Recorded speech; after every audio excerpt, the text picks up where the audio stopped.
Alright, so here is the convertible top. I know my trunk's messy, but if yours is making a fucking clanking sound, and like, for example, that's only happening because this right here, that's bent as fuck. So, sorry for my language. This is one that I got from Pick and Pull, and this one's also bent too, as you can see. So you'd want to bend back this bracket so that it holds the motor in this motor, and that's the reason why it's kind of a bad design, but that's just how they designed it, so you gotta deal with it, you know, just like how Fords are piece of shits. What's it called? See, this is mine. I tried bending it back, but I'm fucking stupid, so you gotta bend this part back. Same with this one.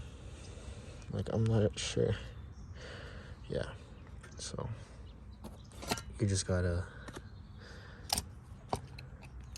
bend this part back, and that should keep the motor in.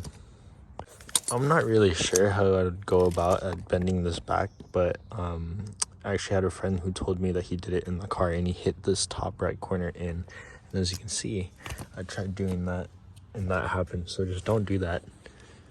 I don't know what the fuck to do, honestly. But yeah, so let me show you guys why yours is clicking. So this one, I'm not sure if this one's clicking, but I think it's fine. So as you can see, those gears right there, they are so very nice and clean. This one too. Well, I don't know about clean. There's probably a better example out there, but this is the other one. Damn. And it's kind of like rounded off. So yeah, this motor's probably still good. I don't really want to put this one back in. I'll put it back in if this one doesn't work and bend back the motor.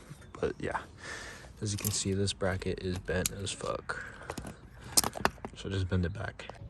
Alright, so if you guys are wondering how I bent it back, I basically got vice grips.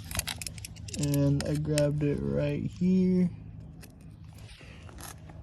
And I just like pried it back like this. And then you want to make sure that it clips into right here. But also you want to make sure that it's not like easily clipping in there. Like, you want to make it a bitch to get in there so that it works. You don't actually have to take out the actual motor, but like, you can just get it to work, you know.